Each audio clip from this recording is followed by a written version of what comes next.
Welcome back. I know the past few weeks have been super information heavy, so today we're going to keep it light and simple and discuss how I got into climate change. Personally, I feel that sharing my reasons is really important because normally when people become passionate about a subject, it's their reasons for loving that subject that keep them focused even in difficult times. So today I'm going to share mine, and I hope that in the process maybe you can find yours too.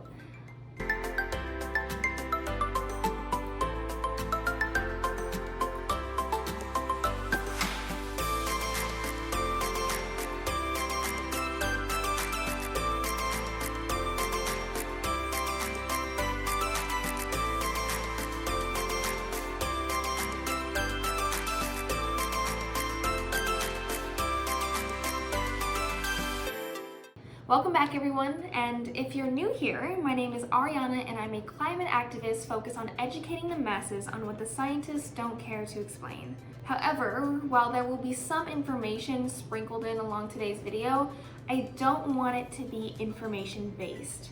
Today, I just want to share my journey in the hopes that it helps you start yours. Let's get started. I started learning about climate change when I was just a wee lass. I was about 14 years old when my father's side of the family went vegan, and I was visiting my dad at the time, and for whatever reason he wanted all of us to go vegan and watch this documentary about it.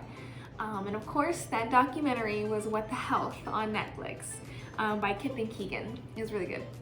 It was filled with all this information that was honestly really hard to believe, and for how young I was, a little difficult to understand or swallow. Nevertheless, it made an incredible impact on me and my family. So that night, we said, we're going vegan, although it was around midnight, so we waited to clean the fridge out until tomorrow. And I'll never forget that part, because the next morning, my stepmom made us all breakfast, and we all gathered around the table munching on our food, delicious, of course, she's a great cook. And one of us stops and looks up and goes, "Do these grits have butter in it?" And my stepmom just munching along was like, "Yeah, why wouldn't there be?" Everybody at the table groaned as loud as possible. We all shouted, "We're vegan now! Are you trying to kill us?" And I'll never forget it because she was so mad at us the rest of the day, and we still tease her about it. However, one of the things my father encouraged us to do was to continue our research, that you're never supposed to look at one source and call it the truth, that you're supposed to take all perspectives and find the truth within it. So I did, but the only part that really resonated with me at the time was the health of it. While the documentary did talk about animal rights and environmental issues, none of it really mattered to me because I couldn't fully grasp the concept. So I only researched the health impacts that mattered to me. Some of the principles that influenced my decisions were that vegans had lower cholesterol and a lower risk of mortality from stroke and heart disease. This really pushed me to stick with it because I come from a family of high cholesterol and heart disease. However, the longer I stayed vegan, the more I learned about the good side effects of being vegan, and along with it, the issues that I was helping. So the next issue that I came to love and be passionate about was the environment. I started reading things like going vegan can cut your carbon footprint in half. And those findings led me to wonder, well, what is a carbon footprint and why does it matter to me? And in turn, this is where I really discovered climate change. And one of the reasons I became so passionate about it was because I also learned that it disproportionately affects communities of color, and that your socioeconomic standing has a big influence on whether or not you're able to help with it or not. And that injustice drove me to want to be an activist in this area. My last reason came kind of late, and it was animal activism. It was never something I was really passionate about. Do I think animals should be treated fairly? Of course. Do I think how they're treated in the industry is terrible? Of course.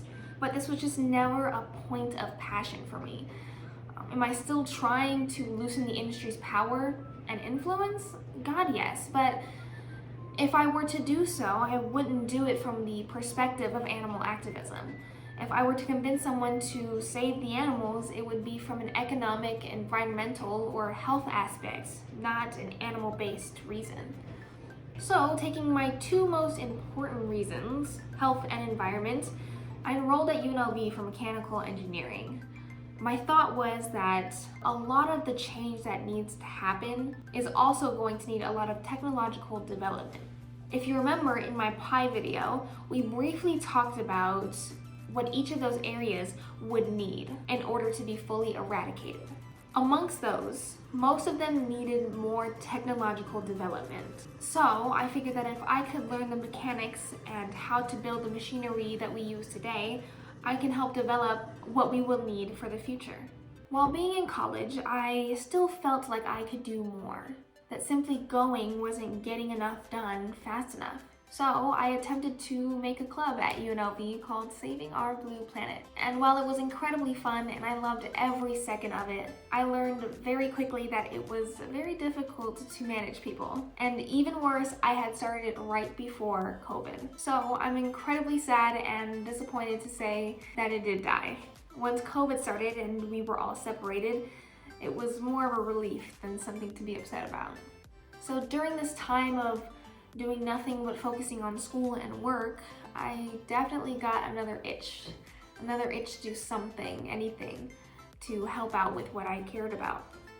So I decided to start a blog.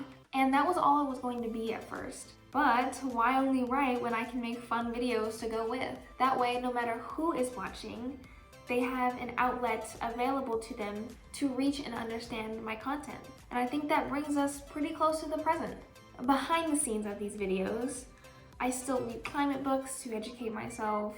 I'm still pursuing my mechanical engineering degree, and I'm also volunteering for a wonderful organization called Noir Culinary Experience that fulfills my Black activism, and I'm enjoying every second of it. It can be a lot at times, but it's because of the support and the wonderful people I meet that make it feel so worth it. Well, before I get all sappy on you guys, I want to thank you one more time for all of the supports and the love I feel from you guys, especially while we're all stuck at home. I know times have been difficult, and I hope that I can provide a little distraction for you.